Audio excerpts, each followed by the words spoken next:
观众朋友们，大家好，我是哈里森，欢迎来到 Autolab。书接上回啊，今天终于可以和大家来分享关于这台焕新极氪 7X 在动态方面的表现了啊！我也来到了这个高速过弯的宁波国际赛车场。外面的空地啊，来进行试驾，非常可惜，今天我们开不进去。不过，虽然说这个场地呢相对比较有限，但我也相对比较完整的体验到了极氪 7X 在动态层面上的这种全能性。论性能，它有着接近800匹的马力，它有着非常暴躁的一个加速爆发力；而论操控，在麋鹿测试里面，它也有着很好的可控性和灵活性，是可以给你增加驾驶的信心的。而在越野性能上，它也非常轻松的通过了今天这些看起来难度很高，其实一点都不简单的这些越野项目啊。我作为一个恐高症患者，在这个最顶上的时候，我还是蛮害怕的。然而，焕新极氪 7X 在越野能力上不仅仅是有空悬带来的230毫米最大离地间隙，同时它对它的 ESP 动力分配还有 CDC 都进行了针对性的调教和标定，来让这辆车是真实的拥有越野性能。OK， 说了这么多，接下来我们快速的和大家回顾一下关于这辆车在动态方面究竟有着哪些变化。动态层面其实最明显的一个变化就在于它当前升级了900伏的高压平台，所以说大多数的变化都是围绕着这一点来发生。那么第一个就是它充电速度有了明显的增加，现在它这块103度的宁德时代电池能够拥有6C 的充电倍率，而昨天实际的测试也可以看到，从10%充到80%只用了9分55秒，这是一个非常惊人的速度。但是这是一个非常理想的测试环境，你必须要保证你的集充站是最新的，而且周边没有其他的车来和你抢电流。比如说，即便是我们身边的这个宁赛边上的集充站，它也没有办法跑到最大的功率。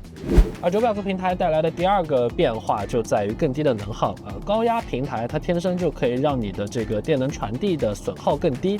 所以你的电耗可以更低。而同时，它使用了更轻且更短的线束啊，一方面是降低了电耗，另一方面也可以降低车辆的重量，一举两得。而第三就在于它优化了它的热管理系统，所以可以进一步的将车辆能量做到最大化的利用。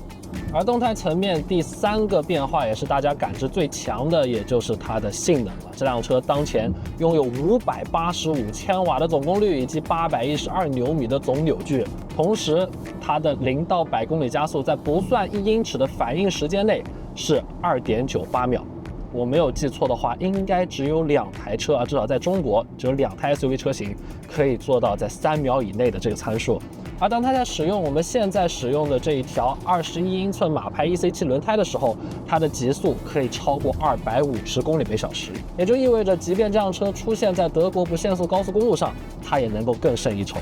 而所有的这些数字，你花不到30万，那包的肯定不到30万的价格就可以获得，这就是中国电动车的魅力。但是话说回来，虽然说这个数字听起来很让人感到激动，但我觉得可能99%的用户吧，没有必要选择这个4驱版本。一个后驱500多匹的版本，我觉得在日常使用中完全已经够用了。比如说现在我跑这条山路，我甚至都不敢开到运动模式，我甚至会觉得在这里根本用不到。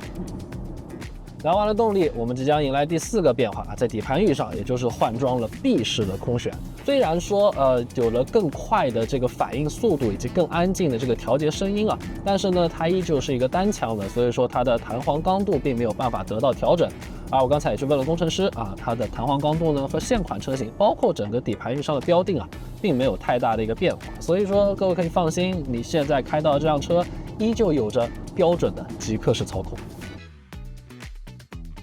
动态最后一个变化就是现在后门的车窗同样换装了双层夹胶玻璃，所以说你的整个 NVH 性能会有一定程度的表现。但是这样的提升呢，其实会带来一个小的困扰，就是你听其他的声音会反而变得更加清晰。比如说这一块三角窗很有可能不是双层夹胶，所以说你会觉得更多的声音会从后面传。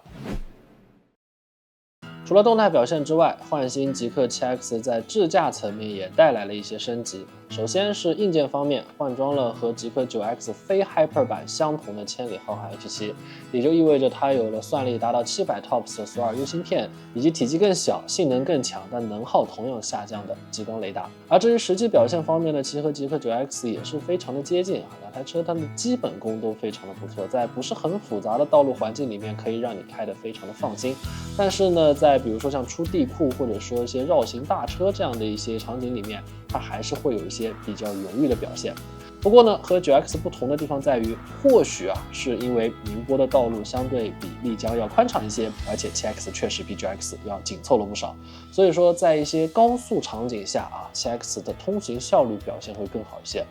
说实话，今年对于极客来说并不是很顺利的一年。自从007 GT 发布以来，极客似乎进入到了一个有一些迷茫的阶段。但是国庆前 9X 的发布似乎是让极客重新找到了品牌的势能。极客001迎来了它的家用性能最强完整体，而极客 7X 也迎来了持续进化，可以为消费者提供更加越级的一个体验。所以说，这辆车可能真的从某种意义上来说，算得上是一个七边形战士。